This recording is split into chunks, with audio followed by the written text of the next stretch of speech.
आकाशवाणी का ये ग्वालियर केंद्र है। प्रस्तुत है कोविड-19 जागरूकता पर आधारित कार्यक्रम मन में है विश्वास।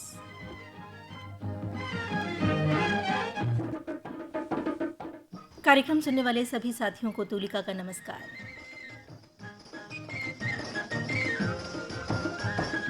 पंछी बनूं उड़ती फिरूं मस्त गगन में, आज मैं आजाद हूँ दुनिया के चमन में। पंछी बनूं उड़ती फिरूं मस्त गगन में, आज मैं आजाद हूँ दुनिया के चमन में।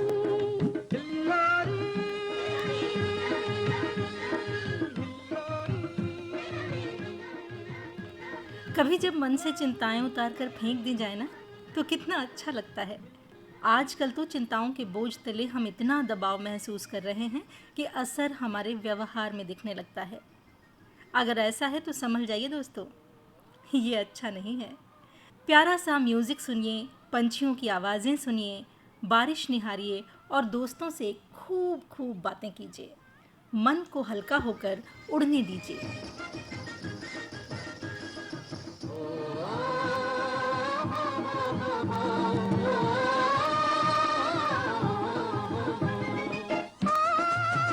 मेरे जीवन में चमका सवेरा, मिटा दिल से वो गम का अंधेरा।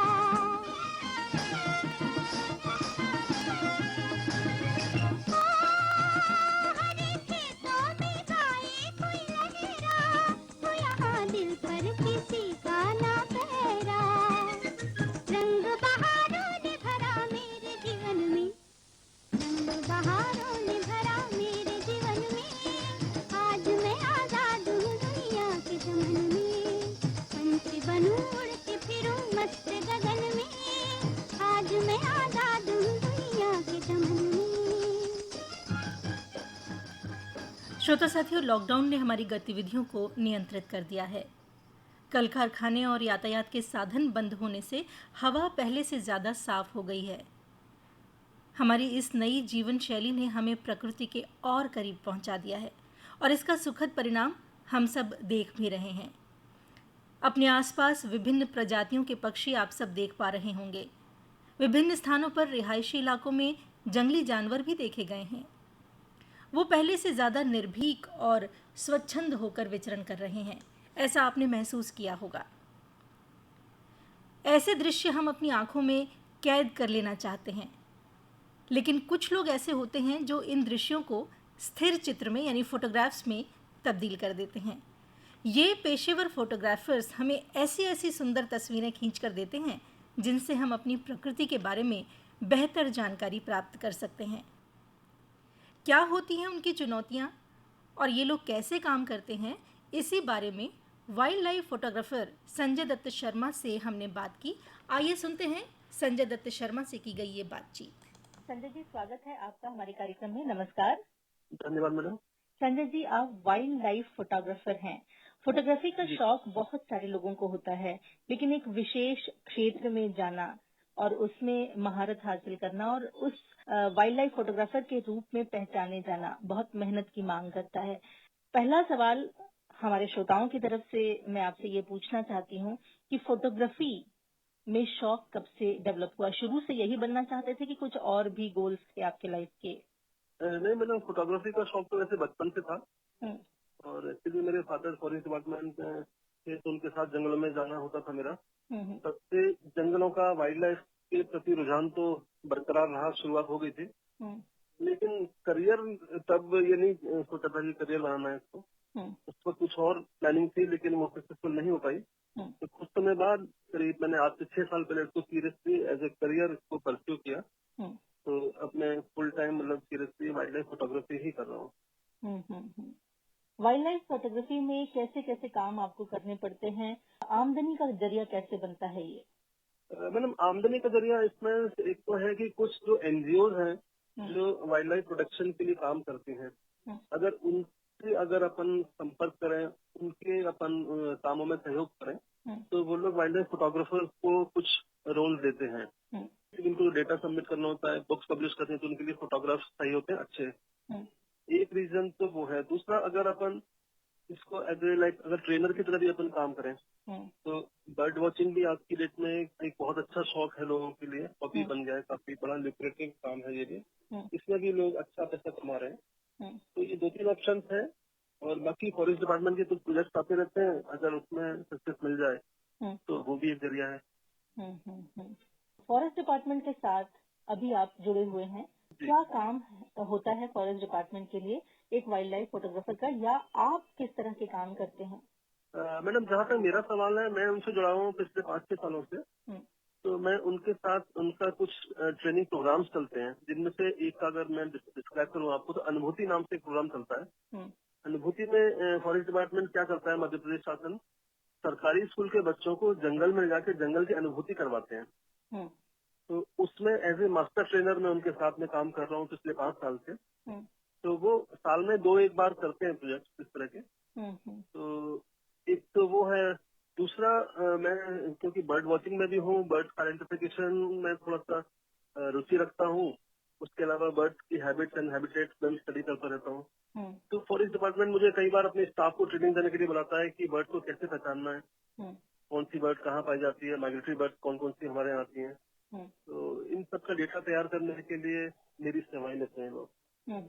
इसके लिए हमेशा पढ़ते रहना पड़ता होगा, पक्षियों के बारे में बहुत सारी जानकारियां हासिल करते रहना पड़ता होगा। पक्षियों को उनकी आवाजों से भी पहचाना जाता है, ब्रीडिंग टाइम में उनका बिहेवियर, उनका रंग बदल जाता है, बहुत सारी चीजें हैं जानने की। ये सारी चीजें पढ़ते रहने के लिए आप कितनी मेहनत करते हैं? मैडम, शुरू में तो काफी मेहनत करनी पड़ती है, अभी रूटीन बन गया है मेरा, तो अब लाइक ऐसा कुछ लगता नहीं है। तो क्योंकि सही बात है, आप बिल्कुल सही करें। जी। तो बर्ड्स के लिए थोड़ा सा सीरियसली अगर आप पढ़ना शुरू करें, बुक्स कई अवेलेबल है मार्केट में, और आजकल इंटरनेट है तो हर चीज इंटरनेट पर भी है। तो उसके अलावा शुरुआत अगर अपन जैसे करते हैं, हम अपने आसपास की बर्ड्स से अगर शुरुआत करें तो ज्यादा ठीक रहता है। तो आपको थोड़ा सा इजी भी रहेगा और रुचि भी आपकी बनी रहेगी। जहाँ तक बर्ड्स की आवाज से पहचानने का सवाल है, कई बर्ड्स की डिफरेंट डिफरेंट आवाज होती है, और मैं करीब 100 से 125 बर्ड्स को केवल आवाज से पहचान सकता हूँ, बिना देखे उनको। क्या बात है। आजकल जो लॉकडाउन जब से लगा है, थोड़ा सा पर्यावरण हमारा साफ सुथरा हुआ है और लोगों को इतना वक्त मिला है कि वो अपने आसपास के परिवेश को देख सकें, निहार सकें, और बहुत सारे पक्षी भी हमारे आसपास आने लगे हैं, लोग उन्हें देखने लगे हैं और पहचानना चाहते हैं कि ये कौन सा पक्षी है। ये शुरुआत जो हमारे अंदर हुई है मानव सभ्यता के अंदर, कि हाँ, अपने प्रकृति से जुड़ने का जो एक अवसर उन्हें प्राप्त हुआ है, यहाँ इस बॉन्ड को मजबूत करने के लिए आप क्या सोचते हैं कि क्या करना चाहिए हमें अपनी तरफ से? क्योंकि बहुत सारे लोग चाहते हैं कि इस सब चीजों से जुड़ें, लेकिन वक्त नहीं है उनके पास। तो मैडम, उसमें देखिए एक तो बहुत अच्छा हम लोग एक अपॉर्चुनिटी आई, एक अच्छा मौका हमारे हाथ लगा है, जिसे बोलते हैं ब्लेसिंग इन डिस्गाइज। तो लॉकडाउन के समय शोरगुल बिल्कुल बंद हो गया, एक्टिविटी हम लोगों की बंद हो गई थी। तो उस समय पक्षियों को थोड़ा सा वितरण करने में, शहर के बीचों में वितरण करने में बड़ी आसानी से लोग मूव कर रहे थे। पक्षी हमारे घर के आसपास भी आ रहे थे। तो अगर जैसे कोई अगर उसको और सीरियसली परस्यू करना चाहता है, बर्ड वॉचिंग में थोड़ा सा और इंटरेस्ट डेवलप करता है, मतलब शुरुआत तो सबसे पहले हम अपने घर के आंगन से, घर के सामने पार्क से शुरुआत करें। पक्षियों में थोड़ा सा इंटरेस्ट लगेगा, फिर आप जब 5 पक्षियों को पहचानने लगेंगे तो फिर आप आगे अगले पक्षियों में फिर इच्छा होगी कि इसका नाम पता करें एंड हैबिटेट्स पता करें। तो शुरुआत हम ऐसे ही कर सकते हैं, और वो आगे चल के एक बड़ी अच्छी हॉबी डेवलप हो जाएगी। क्योंकि अगर आप देखें, पूरे वर्ल्ड में 10,000 के आसपास पक्षियों की जातियां हैं, और हमारे देश में 1135 बर्ड्स की स्पीसीज पाई जाती है। तो बहुत है इसमें स्कोप, बहुत। एक बार शुरुआत होती है तो फिर उसमें there is no going back. एक बार यदि राब्ता हो जाए, थोड़ी मोहब्बत हो जाए पक्षियों से, तो फिर वो उनके हैबिटेट के लिए भी अच्छा होता है। हम उनके क्षेत्र में दखल नहीं देते, कोशिश करते हैं कि हम उनको उनका एनवायरनमेंट प्रोवाइड कर पाए। अब शहर में बहुत सारे लोग पंछियों के लिए दाना रखते हैं, पानी रखते हैं। आपको लगता है कि ये सारी चीजें पंछियों को बचाने की दिशा में एक बहुत अच्छी पहल है? यस मैडम, ये बहुत अच्छी पहल है, क्योंकि सबसे बड़ी देखिए, पक्षियों को भोजन का तो इंतजाम कर लेते हैं, उनको सबसे बड़ी दिक्कत आती है पानी की। जब हमारे यहाँ जैसे आप देखते हैं ग्वालियर में एक्सट्रीम गर्मी पड़ती है, तो उस वक्त मैम पानी की वाकई कमी होती है। उस वक्त अगर पक्षियों को केवल पानी भी हम प्रोवाइड कर दें, वो ही बहुत है उनके लिए। क्योंकि पक्षी पानी के बिना बहुत तकलीफ में है, क्योंकि बहुत ही उसको डायरेक्ट हीट का सामना करना पड़ता है। दाना पानी अगर रख रहे हैं तो बहुत ही अच्छी बात है, लेकिन अगर हम कम से कम पानी रख दें, और पानी के लिए ध्यान रखें केवल हम मिट्टी के बर्तन में ही पानी रखें, पक्षी उसी को ज्यादा पसंद करता है। तो उनको बचाने में बहुत बड़ी एक पहल हो जाएगी। वाइल्ड लाइफ जो है वो कितनी जरूरी है मानव सभ्यता के ही बचे रहने के लिए? तो मैडम वाइल्ड लाइफ तो जितना हमारी मानव सभ्यता जरूरी है उतनी ही वाइल्ड लाइफ भी जरूरी है, क्योंकि ये इकोसिस्टम का एक बहुत इंटीग्रल बहुत बड़ा पार्ट है जिसको हमें किसी भी कंडीशन में डिस्टर्ब नहीं करना चाहिए, बोथ फ्लोरा एंड फौना दोनों को। तो वाइल्ड लाइफ हमारे लिए बहुत ही आवश्यक है। हालांकि दुर्भाग्य से आप देखेंगे शहर जंगलों की तरफ जाते जा रहे हैं, जंगल कम हो रहे हैं और वाइल्ड लाइफ को उनकी रहवास नहीं मिल पा रहा है। अक्सर सुनाई देता होगा आपको कि शहर में तेंदुआ घुसा है, शहर में टाइगर घुसा है कभी। कारण क्या है कि उसमें गलती उसकी नहीं, गलती हमारी है। जब हम उसके हैबिटेट को डिस्टर्ब कर रहे हैं, उसको रहने के लिए जगह नहीं दे रहे हैं, उसको भोजन नहीं मिलेगा, हम अपने शहर कंक्रीट जंगल बढ़ाते जा रहे हैं, तो वो कहाँ जाएगा? प्रकृति ने एक बना रखा है सिस्टम, हम उसको थोड़ा सा इंक्रोच करते जा रहे हैं, वो चीज गलत है। तो इसलिए वाइल्ड लाइफ हमारे लिए बहुत ही जरूरी है, उसको बचा के रखना ये बहुत ही बड़ा काम होगा अगर हो सके। आजकल बच्चे ज्यादातर शहरों में कंक्रीट के जंगल में रहते हैं, तो उनके अंदर वो भावना कैसे पेरेंट्स डेवलप करें कि उनको भी जंगलों से, जीव जंतुओं से, पेड़ पौधों से, प्रकृति से प्रेम उपज पाए, क्योंकि ये बच्चों में ये संस्कृति डेवलप करना बहुत जरूरी है। बिल्कुल सही कह रहे हैं आप। और उसी के लिए मध्य प्रदेश शासन वन विभाग ने प्रयास किया था अनुभूति नाम का। वो तो एक पार्ट हो गया, क्योंकि वो लोग जंगल में जाके जंगल के लिए अवेयरनेस पैदा करवा रहे थे बच्चों में कि अभी से अगर थोड़ा सा इनकलकेट कर पाए उनमें तो आगे चल के वो एक बहुत अच्छी हैबिट हो जाएगी। लेकिन जैसे मैं कई स्कूल में वर्कशॉप भी लेता हूँ फोटोग्राफी की प्लस बर्ड वॉचिंग की, तो उसमें बच्चों को बर्ड्स में बड़ा इंटरेस्ट आता है, क्योंकि बर्ड्स उनके सामने ही उनको मिल जाती है देखने को, उनके लिए कहीं नेशनल पार्क दूर नहीं जाना पड़ता। तो हम लोग स्कूल्स में भी थोड़ा थोड़ा एक एक्स्ट्रा करिकुलर एक्टिविटीज में बर्ड वॉचिंग को भी इंक्लूड कर दें, और बाकी उसके अलावा वाइल्ड लाइफ तो बच्चों को धीरे धीरे समझ में आ ही जाएगा। तो अगर वो इस तरह का हम शुरू कर पाए तो बच्चों में अभी से अवेयरनेस बनेगी, बच्चों में थोड़ा इंटरेस्ट जगेगा, क्योंकि आजकल बच्चे आप देख रहे हैं सभी मोबाइल, कंप्यूटर और उसी में बिजी हैं, मूवीज में। लेकिन बच्चों को थोड़ी एक्टिविटीज तरह की बहुत जरूरी है उनको डेवलप करना।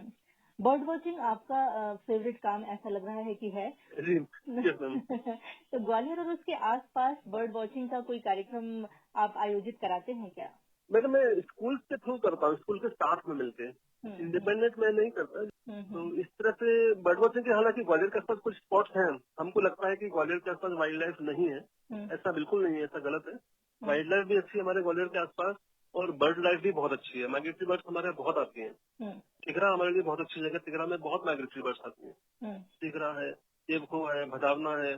थोड़ा सा और आगे जाए तो मुरैना है, मुरैना में चंबल नदी आपने सुना हुआ, चंबल नेशनल पार्क बना हुआ है, तो वहाँ भी बहुत माइग्रेटरी बर्ड्स और अच्छी बर्ड्स आती हैं। तो देखने के लिए जगह बहुत है, बस स्टेप उठाने की जरूरत है, निकलने की जरूरत है। बिल्कुल। चूंकि आपके जैसा एक्सपर्ट हमारे शहर में है, इसलिए हम उम्मीद करेंगे कि आगे जैसे जैसे समय बीते आप इस पर भी विचार करें, क्योंकि यदि आप जैसे लोगों ने इस तरफ कदम नहीं उठाया तो बहुत सारे लोग इस क्षेत्र में कल्चर्ड होने से रह जाएंगे। इनफैक्ट मैम अभी मध्य प्रदेश टूरिज्म डिपार्टमेंट ने भी मुझे कांटेक्ट किया था। हम लोग कुछ प्लान कर रहे हैं, अब देखिए बर्ड वॉचिंग का और वाइल्ड लाइफ नेचर वॉक वगैरह का ग्वालियर के आसपास, तो उस पर काम चल रहा है। अभी हो सकता है कि हम इस विंटर सीजन में माइग्रेटरी बर्ड्स के लिए हम स्टार्ट कर रहे हैं, तो अभी उस पर काम चल रहा है मैम, होपफुली जल्दी शायद हो जाएगा वो। हम उम्मीद ही नहीं रखते हैं बल्कि शुभकामनाएं भी आपको देते हैं कि इस तरफ बेहतरीन काम आप कर पाएं। ये काम आपके लिए तो बेहतर होगा ही होगा, जो दूसरे लोग इस क्षेत्र में इंटरेस्ट रखते हैं, भले करियर के लिए नहीं लेकिन अपनी मन की शांति के लिए प्रकृति के सानिध्य में जाना चाहते हैं, उनके लिए भी बहुत फायदेमंद ये सारी चीजें होंगी। बिल्कुल मैम। हाँ, संजय जी अपनी तरफ से और कुछ कहना चाहते हैं वाइल्ड लाइफ और ह्यूमन रिलेशन के बारे में? हमारा इकोसिस्टम धीरे धीरे खत्म होता जा रहा है। जैसे अपन चंबल नदी की बात करें, चंबल नदी हमारे ग्वालियर के एकदम पास में है, मुरैना जिले में। उसको बचाने की हमें बहुत कोशिश करनी चाहिए। वहाँ घड़ियाल जो है, घड़ियाल आपको शायद पता होगा, दुनिया में शायद केवल चंबल नदी में ही घड़ियाल पाए जाते हैं। यहाँ से हम लोग उसको रिलोकेट कर रहे हैं, बचाने की कोशिश कर रहे हैं, लेकिन तो रेत का जो उत्खनन हो रहा है, रेत माफिया जो काम कर रहा है, उसकी वजह से घड़ियालों की जिंदगी बहुत खतरे में है। तो इस तरह का अवेयरनेस, इस तरह का काम करने की जरूरत है। और चंबल का जहाँ तक आपको शायद आइडिया होगा कि चंबल भारत की सबसे साफ नदी है चंबल। तो हम नदियों को पॉल्यूट भी होने से बचाने की कोशिश करना चाहिए। हम कितना भी विकास की दिशा में आगे बढ़ें, लेकिन किसी दूसरे के रहवास को हमें डिस्टर्ब नहीं करना चाहिए, कोशिश नहीं करनी चाहिए। बहुत अच्छी बातचीत आपसे हुई संजय जी, आपका बहुत बहुत शुक्रिया बात करने के लिए। Thank you very much. आप थे wild life photographer Sanjay Dutt Sharma. श्रोता साथियों, लॉकडाउन ने हम सब के सामने अलग अलग तरह के संकट खड़े किए हैं। अपने अस्तित्व को बचाना हमारा सबसे बड़ा संकट नहीं है, बल्कि कला, संस्कृति, इतिहास, प्रकृति और आपसी सौहार्द, इन सब को बचाए रखना बेहद ज़रूरी है। हालांकि कोरोना ने हम सबको घर में बिठा दिया है, लेकिन सोचने का एक मौका भी दिया है। हमें अपनी पूरी ऊर्जा को समेटकर आगे बढ़ना है। ये मौका भी कोरोना ने हमें प्रदान किया है। पेशेवर फोटोग्राफर केदार जैन, जिन्होंने ग्वालियर चंबल क्षेत्र के विभिन्न स्मारकों की फोटो खींचने में एक बहुत बड़ा प्रतिमान स्थापित किया है, इस समय अपने एक नए प्रोजेक्ट में लगे हैं। क्या है वो प्रोजेक्ट, किस तरह केदार जैन जी काम करते हैं, इस बारे में हमने उनसे बात की। आइए सुनते हैं उनसे की गई ये बातचीत। श्रोता साथियों, हमारे साथ हैं मशहूर फोटोग्राफर केदार जैन। केदार जी, आपका हमारे कार्यक्रम में स्वागत है। नमस्कार। धन्यवाद जी, नमस्कार। केदार जी, आपके खींचे हुए फोटो हम अक्सर अखबारों में देखते हैं। मॉन्यूमेंट्स के फोटोग्राफ्स आप ज्यादा खींचते हैं। इतिहास में क्या आपकी शुरू से रुचि रही? इस क्षेत्र में आने का किस तरह से रास्ता बना, ये बताइए।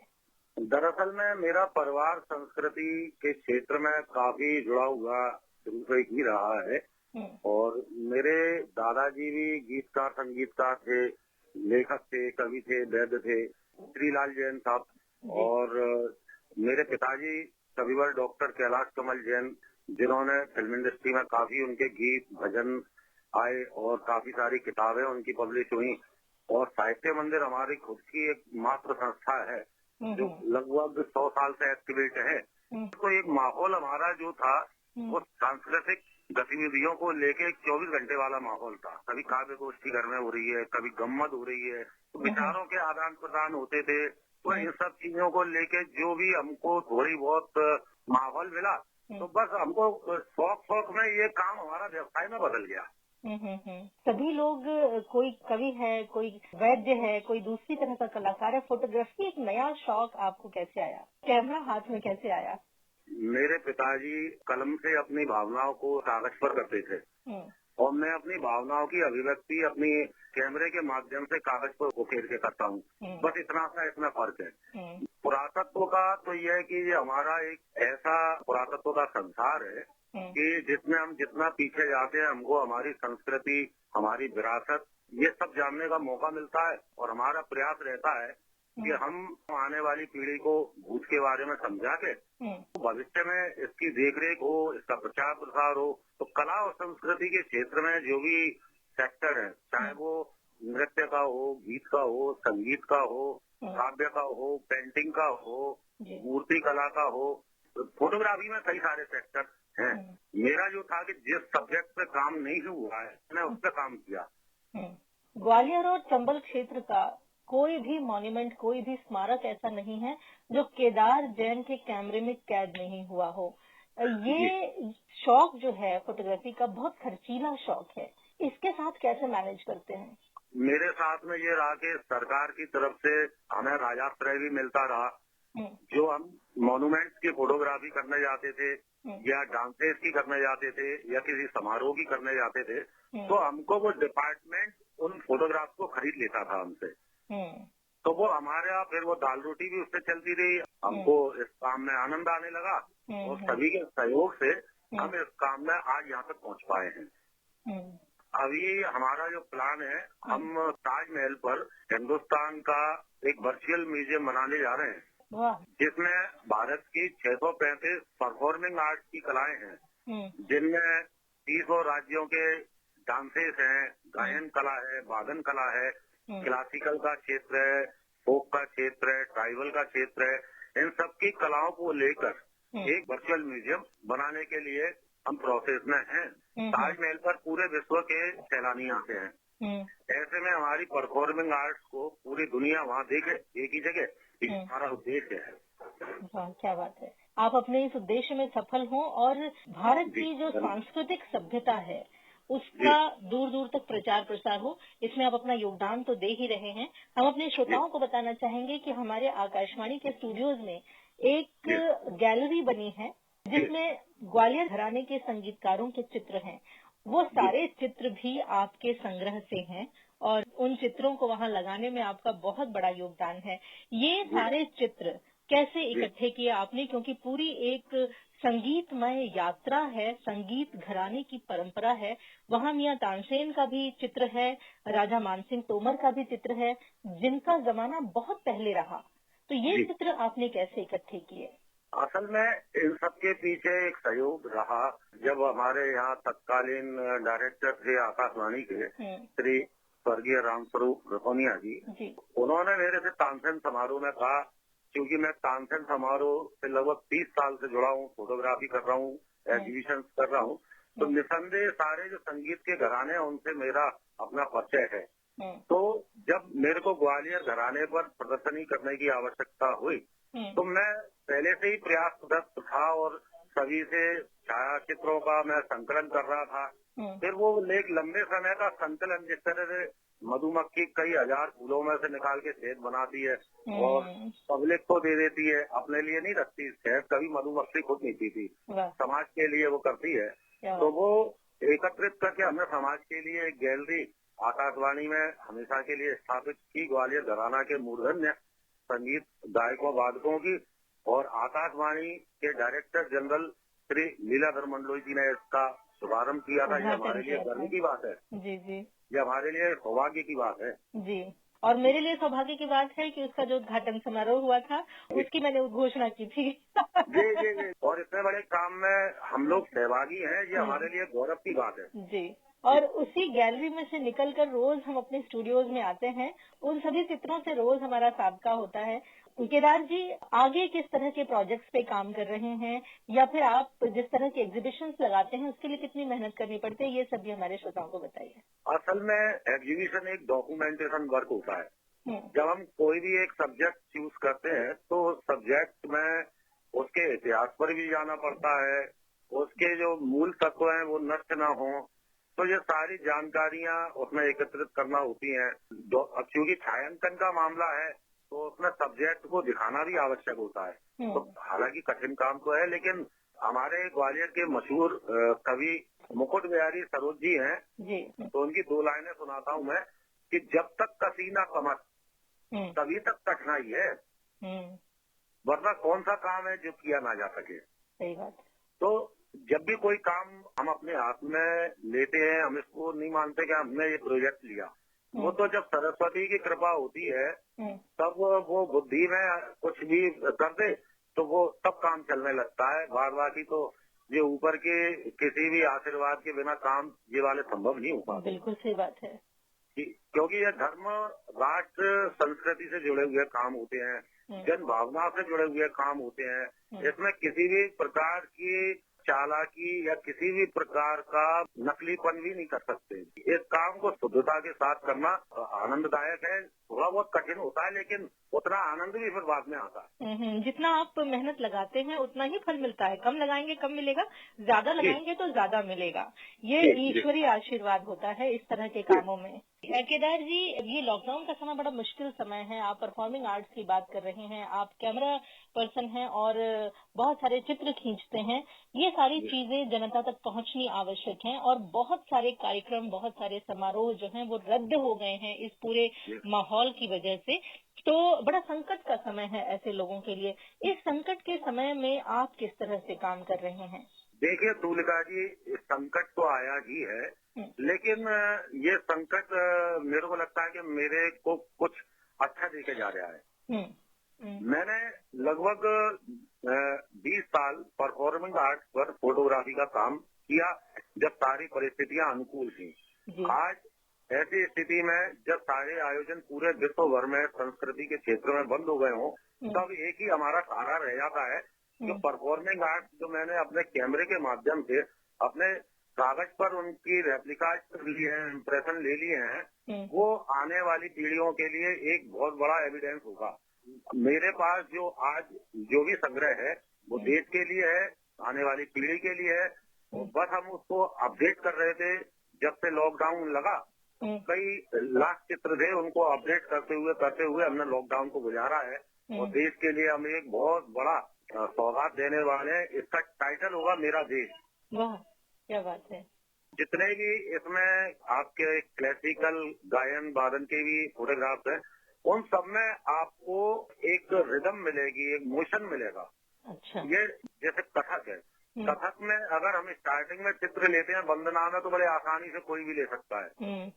लेकिन जब उसमें चक्रवार आता है, ध्रुव गति में जाता है, कलाकार बहुत ज्यादा स्पीड में होता है, तब उसका चित्र लेना बिना फ्लैश के और उसका फेस भी लेना और पूरी बॉडी मोशन में आना और फेस इसके लाना, ये एक थोड़ा कठिन काम है। मेरे सारे चित्रों में आपको यही देखने को मिलेगा। आपको रिदम देखने को मिलेगी, आपको उसमें स्पीड देखने को मिलेगी, मोशन देखने को मिलेगा। केदार जी, मन की आंखों से तो मैं देख पा रही हूँ वो सब चीजें लेकिन सामने जिस दिन देखने को मिलेंगी उस दिन आह्लाद जिस चीज को होता है वो महसूस कर पाएंगे सभी लोग। हालांकि ये बड़ा प्रोजेक्ट है और लॉकडाउन ने हमको ये प्रेरणा दी, घर पर बैठे थे, जो हमारे पास ऑलरेडी है हम उसको अपडेट करें, ये बहुत जरूरी काम था। हमको समय मिल नहीं पाता था, तो ये हमको लॉकडाउन का एक बड़ा फायदा मिला कि हम जितना भी परफॉर्मिंग आर्ट का ये संकलन है, हमने उसको रिफाइंड कर लिया है। जब भी अब इसका मौका आएगा प्रदर्शनी का, तो आपको पूरे देश में जितने भी राज्य हैं उनकी आपको कलाओं का देखने का इसमें अवसर मिलेगा। बहुत बढ़िया, ये आप बहुत ही बेहतरीन काम कर रहे हैं केदार जी। इसके लिए पहले तो हमारी तरफ से शुभकामनाएं लीजिए कि आगे जब भी कभी एग्जीबिशन हो वो सुपर डुपर हिट हो, हम सबको ऐसी तस्वीरें देखने को मिले जिनको देख करके हम आश्चर्य से कहें कि वाह केदार जी वाह। बिल्कुल ही ऐसा प्रयास मेरा रहेगा कि मेरा काम भी यही कहता है। मैं कहता हूँ कि ये देश का काम है, धर्म का काम है, संस्कृति का काम है, आने वाली पीढ़ियां इसको संभाले हमारी विरासत को, ये मेरा उद्देश्य है। केदार जी, बहुत अच्छी तरह से आपने अपने काम को बताया और जो भी इस अंचल से जुड़ा होगा आपको जरूर जानता होगा और सबकी दुआएं आपके साथ हैं। आप खूब तरक्की करें, अपने देश की संस्कृति को सहेजने समेटने में अपना योगदान भरपूर देते रहें। आपका बहुत बहुत धन्यवाद इतनी अच्छी जानकारी देने के लिए। नमस्कार। नमस्कार, बहुत बहुत धन्यवाद।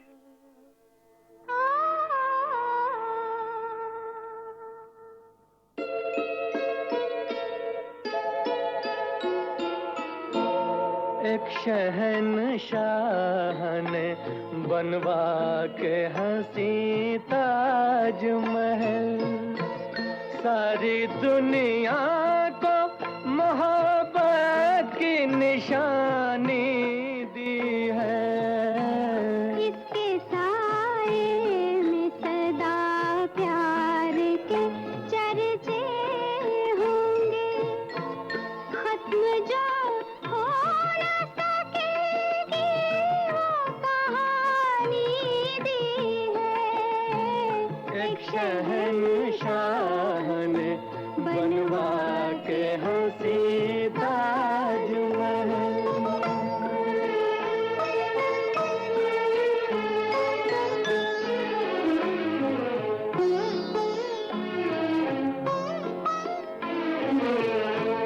ताज वो शम्मा है उल्फत के सनम खाने की, जिसके परवानों में मुफलिस भी है, जरदार भी है। संगे मरमर में समाए हुए ख्वाबों की कसम, मरहले प्यार के आसान भी दुश्वार भी है।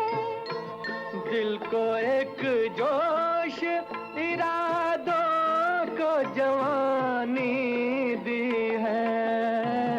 एक शहंशाह ने बनवा के। श्रोता साथियों, ये समय खुद को संभालने का ही नहीं, अपने परिवेश को सहेजने का भी है। ये ब्रेक है रिक्रिएशन के लिए। सोचिए, समझिए और जुट जाइए। यथासंभव घर में ही रहिए, स्वस्थ ही नहीं प्रसन्न रहिए और विदा दीजिए अपनी दोस्त तुलिका को। नमस्कार। है किसी शायर का इसका अफसाना, हकीकत के सिवा कुछ भी नहीं। इसके आगोश में आकर ये गुमा होता है। जिंदगी जैसे मोहब्बत के सिवा कुछ भी नहीं। साजने प्यार की मौजों को रवानी दी है। अभी आप सुन रहे थे कार्यक्रम मन में है विश्वास।